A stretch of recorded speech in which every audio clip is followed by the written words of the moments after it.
جس دین متین کے ہم ماننے والے ہیں وہ دین بڑا خوبصورت ہے، دین بڑا آسان ہے اور بڑا سیدھا سادہ ہے۔ اس کے اندر نہ تکلف ہے، نہ کسی قسم کی کوئی پریشانی ہے، نہ کسی قسم کا کوئی الجھاؤ ہے۔ دین کی تشریحات کرنے والے بعض لوگ اس کی تشریحات اتنی مشکل کرتے ہیں، اور دین پر عمل کرنے والے لوگ بعض اوقات اتنے مشکل احکام کی طرف توجہ کرتے ہیں کہ جو نیا آنے والا آدمی ہے وہ پریشان ہو جاتا ہے۔ کچھ چیزوں کو اتنا مشکل بنا کر پیش کیا جاتا ہے کہ اگر کسی کو بطور مبلغ کے دعوت دین دی جائے تو وہ ڈر جاتا ہے کہ میں اتنا مشکل کام کس طرح کر کے کروں گا۔ میرے نبی کریم صلی اللہ علیہ وسلم کے بارے میں صحیح بخاری شریف میں جو لفظ سیدہ عائشہ صدیقہ رضی اللہ تعالی عنہا سے مروی ہیں، اس میں حضرت عائشہ صدیقہ فرماتی ہیں، اور کثیر محدثین نے اس کو نقل فرمایا ہے، کہ نبی پاک صلی اللہ علیہ وسلم کو اگر دو چیزوں میں سے اختیار دیا جاتا اپنی امت کے لیے کسی چیز کو اختیار کرنے کا، تو رسول پاک صلی اللہ علیہ وسلم ان دونوں چیزوں میں سے جو آسان ہوتی تھی اپنی امت کے لیے اسے اختیار فرمایا کرتے تھے۔ اور سرور کائنات صلی اللہ تعالی علیہ وآلہ وسلم نے جب لوگوں کو بھیجا مختلف علاقوں کے اندر، بعض گورنر گئے، جیسے کہ یمن کے اندر حضرت معاذ بن جبل گئے، مولا علی شیر خدا گئے، جب مجاہدین گئے، تو نبی پاک صلی اللہ علیہ وسلم نے ان سے فرمایا تھا کہ لوگوں کو خوشخبریاں دینا، نفرت نہ دلانا، لوگوں کو دین کی خوبیاں بتانا، دین کے قریب کرنا، دین سے دور نہ کرنا۔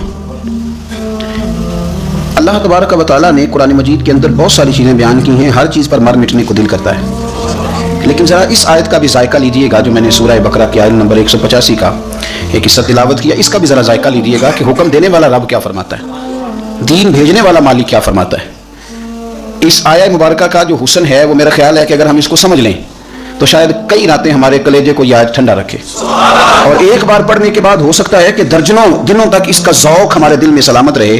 انداز دیکھیے گا، فرمایا یرید اللہ بکم الیسر، فرمایا تمہارا رب تمہارے اوپر آسانی کرنا چاہتا ہے۔ ختم ہو گئی بات، تمہارا رب تمہارے اوپر آسانی کرنا چاہتا ہے۔ ولا یرید بکم العسر، تمہارا رب تم پر مشکل نہیں کرنا چاہتا۔ اللہ تمہارے لیے آسانیاں فرمانا چاہتا ہے، تمہارے لیے دشواری نہیں کرنا چاہتا۔ تو جو پیغام دینے والا ہے جب وہ کہتا ہے کہ میں کرنا ہی آسانی چاہتا ہوں، اب آپ میری بات کو سمجھیں، جب مالک کسی پر آسانی کرنا چاہے، جب اللہ ہی اپنے بندوں پر آسانی کرنا چاہے تو پھر مشکل ہو سکتی ہے۔ فرمایا میں چاہتا ہوں تم پر آسانی کرنا، تم پر مشکل کرنا نہیں چاہتا۔ دین بڑا آسان ہے، دین بڑا واضح ہے، دین بڑا خوبصورت اور کھلا ہوا ہے اور سیدھا ہے۔ کیونکہ آج شوق ہے لوگوں کو، میں ایک بات کی سالوں سے نشاندہی کر رہا ہوں کہ بحث بہت زیادہ ہونے لگی ہے، اس پر بھی 20 مقالے ہوں گے، اس پر بھی 9 گھنٹے کی تقریر ہوگی، فلانی بات پر بھی آپ ضرور کریں، علمی باتیں بیان ضرور کریں، پر یہ انداز اختیار نہ کریں کہ کسی کو محسوس ہو کہ یہ چیز الجھی ہوئی ہے، سلجھنے میں وقت لگے گا۔ دین بڑا آسان ہے، رسول پاک علیہ السلام نے سارا سلجھا ہوا دین ہمیں عطا فرمایا، اس میں کوئی تشدد نہیں، کوئی جبر نہیں، کسی جگہ کسی شخص کے لیے آزمائش نہیں، بالکل آپ کی طبیعت کے فطرت کے مطابق دین چلتا ہے۔ یہ الگ بات ہے کہ ہم نے فطرت ہی اپنی بدلنی شروع کر دی ہیں، مزاج ہی بدلنے شروع کر دی ہیں، ذوق ہی بدلنے شروع کر دیے ہیں، ورنہ جو انسان کا اس کی فطرت کا اصل ذائقہ ہے، دین اس ذائقے سے بات کرتا ہے، اس ذائقے کے ساتھ۔ اور آسان دین رسول کریم صلی اللہ علیہ وسلم نے ہمیں دیا، دین آسان ہے، بس آپ سمجھ لیں اس بات، یہ مشکل نہیں ہے۔ حضور صلی اللہ علیہ وسلم نے ہمیں آسان دین دیا۔ پرانی امتوں کے اندر جو دین کے معاملات تھے وہ بڑے مشکل تھے، آپ سن لیتے ہیں تقریریں، کبھی غور کیا کریں نا کہ کسی شخص کے وجود کے کسی حصے کو اگر نجاست لگ جاتی تھی تو وہ دھونے سے پاک نہیں ہوتا تھا، اس حصے کو کاٹنا پڑتا تھا۔ آپ اس دشواری اور تکلیف کو محسوس کریں، کسی کپڑے کو نجاست لگ جاتی تو اسے کاٹنا پڑتا تھا، جلانا پڑتا تھا۔ مال غنیمت اگر کسی بندے کو مل گیا تو وہ اس کے لیے جائز نہیں تھا، وہ آسمان سے بجلی آ کے اسے جلایا کرتی۔ اور یہ کتنی مشکل بات ہے، ہم انسان ہیں، غلطی ہو جاتی ہے، نہ چاہتے ہوئے بھی ہو جاتی ہے، آمدن نہیں سہون بھی ہو جاتی ہے، لیکن گناہ ہو جائے اور سویرے دروازے پہ لکھا جائے تو گھر سے نکلنا دشوار نہیں ہو جاتا۔ آپ اندازہ فرمائیں کتنا مشکل، اگرچہ ہمارے علماء نے تصریحات کر دی ہیں کہ بنی اسرائیل پر یہ جو سخت حکم آئے تھے یہ بطور سزا کے آئے تھے، انہوں نے نافرمانیاں اتنی کی تھی کہ بطور سزا کے حکم آئے۔ آپ دیکھیں ان کے لیے یہ حکم تھا کہ اگر تم نے کئی نماز پڑھنی ہے تو اس مخصوص جگہ پہ پڑھو گے جو جگہ نماز کے لیے عبادت کے لیے مخصوص کر دی گئی ہے۔ تیرے میرے لیے یہ حکم نہیں ہے، تیری گاڑی میں پانی کی بوتل ہے، مصلی ہے، نماز کا وقت آ گیا، وضو کر، جہاں بھی تو چاہے مصلی بچھا کے نماز پڑھ، رب اسے قبول فرما لے۔ یہ آسانی کر دی دین نے، لیکن ہمارا یہ حال ہے کہ اتنے آسان دین پر بھی لوگوں کے لیے عمل کرنا مشکل ہے۔ آپ کسی بندے سے پوچھیں کہ دین تو کہتا بڑا مشکل کام ہے جی، مثلا کیا مشکل ہے؟ وضو کرنا، نماز پڑھنا، عبادت کرنا، کیا مشکل محسوس ہوتا ہے؟ آپ جس کو بھی چھیڑے نا، یعنی سخت سردیوں میں گرم پانی سے وضو کرنے والا بھی کہتا ہے دین بڑا مشکل ہے، یعنی مسجد کے اندر گرم پانی کا انتظام موجود ہے, ہیٹر چل رہے ہیں, ہر آسانی موجود ہے, مشکل سے تو سویرے فجر میں آنکھ کھولنا ہے, اس کے علاوہ کوئی شے مشکل ہے نہیں ہے. تو ہم نے بلا وجہ بڑا مشکل ہے جی, آپ کو پتا ہے پھر دین پہ چلنا. مثلا کیا مشکل ہے؟ داڑھی کا وزن ہوتا ہے, یہ رکھیں تو گردن جھک جاتی ہے, کیا مشکل ہے؟ اور چھوٹی رکھنے والے بھی غور کریں کہ بڑی رکھنے سے کوئی مثلا اس میں دقت کیا ہے, یہ سمجھ میں نہیں آتی بات. کون سی چیز ایسی مشکل ہے؟ ایک تو ہے کہ امام صاحب نے امامہ باندھا ہے, یہ تھوڑے سال آپ پیچھے جائیں, ہمارا ہر بزرگ سر کے اوپر صافہ باندھتا تھا. مشکل کیا ہے بھلا اس میں؟ کھلا لباس پہننا مشکل ہے, روزی حلال کی کھانا مشکل ہے. مشکل تو جو ہم نے پیدا کر لیا اپنی مرضی سے وہ مشکل ہے, ورنہ دین تو بڑا پیارا ہے جو میرے رسول پاک نے عطا فرمایا. بڑا میٹھا ہے, بڑا خوبصورت ہے, بڑا ذوق والا ہے, بڑا پیار والا ہے. ہم مشکلات پر. امام صاحب کی شکایت آ گئی ہے جی ہم نے مسجد میں نہیں رکھنا, اس وجہ سے جی کہ تو یہ عصر کی پہلی 4 سنتیں نہیں پڑھتا, عشاء کی پہلی 4 سنتیں نہیں پڑھتا. تو بھائی اگر یہ ضروری ہوتی تو اللہ اسے فرض قرار دیتا. جس کو رب نے فرض نہیں قرار دیا تو کیوں فرض قرار دے رہا ہے؟ مفت میں تو فرض قرار دے رہا ہے. یہ رویہ ہمارا ائمہ مساجد کے ساتھ بھی ہے, پیر صاحب کے ساتھ بھی, اور گھر کے بوڑھوں کے ساتھ بھی یہ رویہ ہے. یہ بندہ بوڑھا ہے, اب بالکل یہ روٹی نہ مانگے, نیا کپڑا نہ مانگے, گھر کے کونے میں رہے, یہ کوئی ایسی بات نہ, کیونکہ یہ غلطی ہے اس کی کہ بوڑھا ہو گیا ہے. مجھے ایک صاحب نے کہا کہ میرے دادا جی نے بھی ٹچ موبائل رکھا ہوا ہے. میں نے کہا یار عجیب بات ہے نا, جو چیز تیرے لیے جائز ہے وہ تیرے دادے کے لیے جائز ہے, کیسی عجیب بات ہے. مجھے امید ہے تیرے دادا جی مصطفیٰ کریم کی نعت ہی سنتے ہوں گے, وہ کسی عالم کی بات ہی سنتے ہوں گے. مجھے امید ہے وہ اللہ کا ذکر. آپ کیا بات کرتے ہیں؟ ہم جان بوجھ کر وہ مشکلات نہیں پیدا کر رہے ہیں جو رب رسول نے پیدا لی. قصداً ان چیزوں کی طرف توجہ کیوں کرتے ہیں؟ دیکھو عبادت بڑی اچھی بات ہے نا. پیر صاحب بھی وہ والے آج کل لوگوں کو چاہیے ہوتے ہیں جن کو جا کے زبردستی مسلح سے اتارا جائے. وہ والے پیر صاحب لوگوں کو درکار ہوتے ہیں ہر وقت. اور میں نے دیکھے ہیں کچھ لوگ اس طرح کے ہیں, بڑی پگڑی باندھو, اس کے اوپر ایک چادر بھی لو, اور کسی کونے میں بیٹھ جاؤ, جب کوئی ملنے آئے تو تسبیح بھی پکڑ لو, تو اس سے ذرا پیری مریدی صحیح چمکتی ہے. یہ کیا بات ہے؟ لیکن دین اس کی سپورٹ نہیں کرتا. میرے رسول پاک جی تم نے تو تسبیح پکڑ لیا نا کہ کوئی ملنے آیا تو پتہ چلے میں بڑا صوفی آدمی ہوں. اور میرے نبی پاک کا طریقہ کیا ہے؟ کوئی انتظار کر رہا ہوتا تھا تو حضور نماز بھی مختصر فرماتے تھے بعد میں پڑھ لوں گا, اب یہ ملنے آیا اسے وقت کی ضرورت ہے. اب میری بات کو سمجھیں, دین نے جو آسانی دی ہے, بخاری مسلم میں حدیث ہے, نبی پاک صلی اللہ تعالی علیہ وسلم کے نا کچھ صحابہ شوق عبادت میں, کچھ متشدد لوگ بھی ہوتے ہیں نا, شوق عبادت میں وہ آ گئے اور حضور صلی اللہ علیہ وسلم کی ازواج مطہرات سے آ کے پوچھا کہ بتائیں نبی پاک نماز کیسے پڑھتے تھے. اب وہ اس شوق میں آئے تھے کہ ہمیں پتہ چلے گا کہ حضور ساری رات مصلی پہ رہتے ہیں. اگرچہ بعض حدیث میں یہ ملتا ہے لیکن وہ کبھی کبھار ہوتا تھا. ان کا خیال تھا کہ ہمیں ملنا چاہیے, حضور ساری رات نماز پڑھتے تھے تو ہم بھی ساری رات پڑھیں. ایک ذہن بنا لیا جاتا ہے نا. اور بعض لوگ سمجھتے ہیں کہ میں نے تھوڑا سا نا 2 قدم بڑھ کے زیادہ نیک بننا ہے. آ کے پوچھا, یہ سیاستہ میں حدیث ہے کہ حضور کتنی نماز پڑھتے تھے, تو مومنوں کی ماؤں نے کہا کہ نبی پاک عشاء پڑھ کے آتے تھے, آرام کرتے تھے, تہجد کے وقت اٹھ کے نفل پڑھتے تھے. اب بھی یہ بات سننے کے بعد بھی انہوں نے مشورہ اور کرنا شروع کر دیا. پہلے گئے کہ معلومات کرتے ہیں, جس طرح حضور نماز پڑھتے تھے ہم بھی اسی طرح پڑھیں گے. اب جب جواب ان کی مرضی کا نہ آیا, اب انہوں نے کیا کہا, کہنے لگے جناب حضور کے صدقے تو اللہ نے اگلے پچھلوں کے گناہ معاف کر دیے, وہ تو پیغمبر ہے, رسول ہے, معصوم ہے, ہم تو گناہ گار ہیں, حضور تو تھوڑی بھی پڑھی تو ٹھیک ہے, ہمیں زیادہ پڑھنی چاہیے. ایک کہنے لگے میں ساری رات نفل پڑھوں گا, دوسرے کہنے لگے میں تو ہر روز روزہ رکھا کروں گا, تیسرے نے کہا کہ میں شادی نہیں کروں گا, اکیلا ہی رہوں گا, عبادت ریاضت میں رہوں گا. اللہ کے رسول صلی اللہ علیہ وسلم نے بات سن لی اور حضور نے بات سن کے بڑے ٹھنڈے اور بڑے میٹھے انداز میں فرمایا میں تم سب سے زیادہ رب کو جانتا ہوں اور میں تم سب سے بڑھ کر اپنے رب سے ڈرتا ہوں.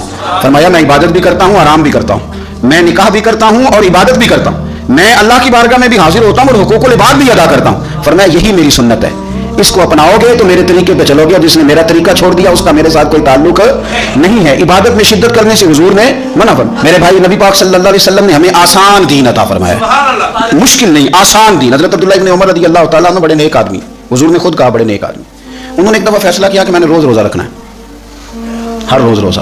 آپ تھوڑا سا اس کو سمجھیں کہ اگر بابا جی روز روزہ رکھیں گے تو انہوں نے تو نفل روزہ رکھنا ہے, لیکن جس ان کی بہو نے بیچاری نے رات اٹھ کے بچوں کو دودھ بھی پلانا ہے, ایک دفعہ وہ سحری میں اٹھے گی ان کے اللہ خیر کرے روزے کے لیے, پھر اٹھے گی بچوں کو ناشتہ بنانے کے لیے. بابا جی چاہے فجر پڑھ کے 11 بجے تک سوئیں, مشکل ہوتی ہے کہ نہیں ہوتی؟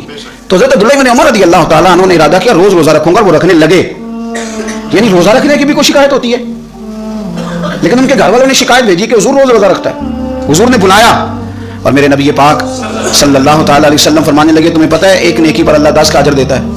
یا رسول اللہ دیتا ہے. فرمایا تو مہینے میں نہ 3 روزے رکھا کر, ایک روزے پر اللہ 10 روزوں کا ثواب دے گا, تو 3 رکھنا پورے مہینے کا ثواب مل جائے. حضور صلی اللہ تعالیٰ علیہ وسلم نے فرمایا کہ 3 روزے رکھ لیا کر اللہ 30 کا ثواب دے گا. حضرت عبداللہ ابن عمر بعد میں پچھتایا کرتے تھے, فرماتے تھے مجھے اس پر اکتفا کرنا چاہیے تھا, لیکن میں نے عرض کیا اور ادب سے عرض کیا, میں نے کہا یا رسول اللہ میں اس سے زیادہ بھی طاقت رکھتا ہوں. تو نبی پاک نے فرمایا چل ٹھیک ہے 2 دن چھوڑ کے 1 دن روزہ رکھ لیا کر. میں نے عرض کی یا رسول اللہ صلی اللہ علیہ وسلم میں اس سے زیادہ بھی طاقت رکھتا ہوں. تو رسول کریم صلی اللہ علیہ وسلم نے فرمایا پھر حضرت داؤد علیہ السلام کے طریقے پہ عمل کر, ایک دن روزہ رکھ لے, ایک دن افطار کر لے. کہتے میں نے کچھ اور بھی عرض کیا تو حضور نے فرمایا بس کر, میں نے تمہیں وہ چیز بتائی ہے جو تمہارے لیے بڑی خیر والی ہے, اب اس سے آگے بڑھنے کی ضرورت ہے. یعنی روز روزہ دیکھیں نا, روزہ رکھنے کی بھی کوئی شکایت ہے, لیکن یہ دین اتنا مشکل نہیں جتنا ہم اس کے لیے مشکلات پیدا کر لیتے. حضرت زینب رضی اللہ تعالیٰ عنہ نے مسجد نبوی کے 2 ستونوں کے درمیان رسی بندھوا دی تھی کہ جب تھک جاؤں گی نا, میرے سے کھڑا نہیں ہوا جائے گا, تو میں رسی کے ساتھ لٹک جاؤں گی, پر میں نے نفل زیادہ پڑھنے. حضور کی اہلیہ محترمہ نے کہ میں یہاں لٹک جاؤں گی پر میں نفل زیادہ پڑھنے. اب بظاہر تو بڑا پیارا کام لگتا ہے نا, کہتے ہیں فلانے صاحب میں مصلی پہ رہتے ہیں, میں نے نفل زیادہ پڑھنے. تو نبی پاک صلی اللہ علیہ وسلم نے فرمایا رسی کھول دو, جتنے تمہیں جاگتے جاگتے پڑھے جانا اتنے پڑھ لیا کرو, باقی وقت آرام کیا کرو.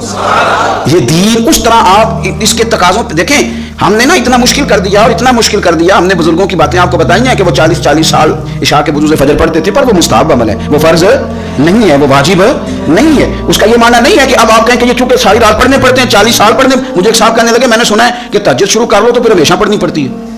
ہم نے ذہن بنا لیا ہے کہ یہ بات اگر یہ ہو گئی تو پھر خرابی ہو جائے. اس طرح نہیں ہے, آپ دین کے مزاج کو سمجھیں.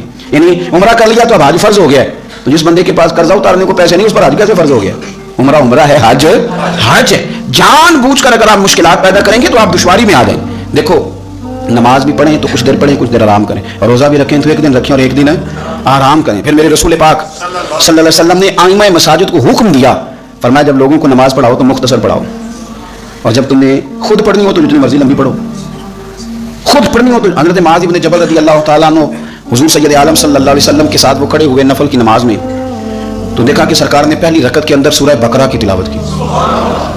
اب وہ ایک مسجد کے امام تھے, وہاں جا کے انہوں نے بھی پہلی رکعت میں سورہ بقرہ پڑھنی شروع کر دی. یعنی 2.25 سپارے وہ بھی ایک رکعت میں. ایک آدمی مزدور آدمی تھا پیچھے, وہ بیچارہ تھک گیا, اور جب کچھ دیر تو وہ کھڑا رہا پھر وہ تھک گیا. اس نے نماز توڑی, ایک کونے میں جا کے اپنی نماز پڑھی, بیٹھ گیا. اب جب نماز مکمل ہوئی تو ہر آدمی اسے برا بھلا کہنے لگا, تجھ سے قرآن نہیں سنا جاتا. بہت سارے لوگ ہیں نا جی بلا وجہ کا جبر کرتے ہیں, جان بوجھ کے مستحبات پہ زور دیتے ہیں. میں نے ایک ایسے صاحب کو بھی دیکھا دکھانے لگے جی فلانا عالم بعمل ہی نہیں, وجہ کیا اس کی؟ کہتے ہیں امامہ نہیں باندھتا. کیا بات کرتے ہیں آپ نے سارے عمل کا نام پگڑی باندھنا رکھ دیا ہے. اس طرح کا کام نہ کریں آپ. اگر وہ بندہ متقی پرہیزگار ہے, وہ اللہ کے حرام کردہ چیزوں سے بچتا ہے, رب سے ڈرتا ہے, تو ایک امامے کے تو معاملات اور طرح کے بھی ہو سکتے ہیں. مجھے الرجی ہو گئی ہے بڑے عرصے سے, میں دیر تک امامہ نہیں باندھ سکتا, میرے لیے مشکل ہے. تو اب یہ کہ آپ کوئی فتویٰ دیں گے کسی شخص پر, اب اپنی مرضی کا تو نہ مذہب بنائیں. مذہب اسلام آسان ہے. دین اسلام نے سر پہ امامہ باندھنا فرض قرار نہیں دیا, اس کو سنت رکھا. تو جب دین نے سنت رکھا ہے تو صاحب آپ کیوں اسے فرض کہہ رہے ہیں؟ نبی پاک صلی اللہ تعالیٰ علیہ وآلہ وسلم کے صحابی حضرت معاذ بن جبل کے پیچھے وہ نماز پڑھنے والے بندے نے کیا کیا؟ اس نے نماز توڑ دیا, اپنی پارٹی لوگ برا بھلا کہنے لگے. اب وہ شخص اکیلا تھا, پریشان ہو گیا. اب اس کے اندر تو کچھ اور تھا نہیں, تھکا ہوا تھا. اس نے کہا یار تم نے مجھے بہت تکلیف دی, میں اب حضور کی بارگاہ میں جاؤں گا. جا کے عرض کی یا رسول اللہ صلی اللہ علیہ وسلم, میں اونٹ چرانے والا آدمی ہوں, میں تھک جاتا ہوں, تکلیف میں ہوں. معاذ بن جبل ہمیں نماز پڑھاتے ہیں, اور بڑے پیارے سے آدمی حضرت معاذ بن جبل, لیکن فرماتے ہیں حضور اتنی لمبی نماز پڑھائی کہ میں تھک گیا, اور پھر میں نے اپنی نماز پڑھی, اور نماز پڑھ کے حضور میں بیٹھ گیا, لوگ مجھے برا بھلا کہہ رہے ہیں. حضرت ابو مسعود انصاری رضی اللہ تعالیٰ عنہ فرماتے ہیں میں بھی اس جماعت میں شریک تھا, میں نے حضور کو اتنے غصے میں کبھی نہیں دیکھا. فرمایا بلاؤ نا معاذ بن جبل کو. حضرت معاذ بن جبل آئے تو حضور فرمانے لفظ ہیں حدیث کے, حضور فرمانے لگے کس نے اجازت دی اتنی لمبی نماز پڑھانی؟ کس نے تمہیں اجازت دی؟ فرمایا میں لوگوں کو دین کے قریب کرتا ہوں, تو دور کرتا ہے. فرمایا زیادہ سے زیادہ تو نے پڑھنی ہو تو سورہ شمس پڑھ لیا کر, سورۃ الدعاء پڑھ لیا کر. تو نے سورۃ بقرہ شروع کر دیا, کس نے تجھے کہا کہ تو لوگوں کو دین سے دور کرے؟ رسول کائنات صلی اللہ تعالیٰ علیہ وسلم نے ایک تو کہا کہ تم نماز بھی پڑھاؤ گے تو معتدل پڑھاؤ, درمیانی. کیا حسین لفظ ہیں. اس حدیث پر وجد آتا ہے یار نماز اللہ کی, اس میں کسی اور کا خیال آ سکتا ہے؟ پر پڑھو نا حدیث, مزہ آ جاتا ہے. حضور فرماتے ہیں میرا دل کرتا ہے میں نماز لمبی پڑھاؤں, پھر پیچھے سے کوئی بچہ رو پڑتا ہے تو میرا دل کرتا ہے اس کی ماں پریشان ہوگی, میں نماز مختصر کر دیتا ہوں. حضور نماز اللہ کی, خیال بندوں کا. تو رسول پاک صلی اللہ علیہ وسلم نماز مختصر پڑھتے ہیں لوگوں کو تکلیف نہ ہو. لیکن یہاں کچھ لوگ ضرورت سے زیادہ, وہ جی ہمارے شیخ تو ساری رات نفل پڑھتے ہیں, تو بھائی پڑھتے ہوں گے آپ کے شیخ, کس نے منع کیا؟ مجھے ایک صاحب کہنے لگے ہمارے حضرت ساری رات نفل پڑھتے ہیں. میں نے کہا ان کو کام بھی تو نفلوں کا ہے نا, نہ انہوں نے کوئی حدیث پاک پڑھنی, نہ اس کی شرح پڑھنی, نہ انہوں نے کسی تفسیر کو ہاتھ لگانا. حضرت جی ویلے ہیں, یہاں صبح 9 بجے سے زور تک تویز لکھنے ہیں, یہاں رات کو انہوں نے, وہ بھی آپ کا خیال ہے انہوں نے بتایا ہوگا. ویسے جو رات کو اکیلے میں نفل پڑھے نا, اب اس نے کوئی لائیو تو چلانی نہیں کہ آپ کو پتہ چل گیا نفل پڑھ رہا ہے. اگر وہ پڑھتا ہے تو اس کا اس کے اللہ کا یہ معاملہ ہے. اس میں اس طرح کا اس کا ابلاغ کرنے کا کوئی معنی, ہمارا یہ مزاج بن گیا کہ ضرورت سے زیادہ ایسی چیزوں کو ہم توجہ ان چیزوں پر دیتے ہیں جس کی شریعت ہمیں اجازت ہے. نبی پاک صلی اللہ تعالیٰ علیہ وآلہ وسلم نے کیا فرمایا؟ حضور نے فرمایا دسترخوان پہ کھانا چنا ہو اور تمہیں بھوک لگی ہو, یعنی یہ مسئلہ روٹی کا ہے. وہ پنجابی میں کہتے ہیں کہ جے پیٹ نہ پئیاں روٹیاں تو پھر ساریاں گلاں چوٹیاں. بھائی کھانا ہی نہیں آپ نے کھلایا,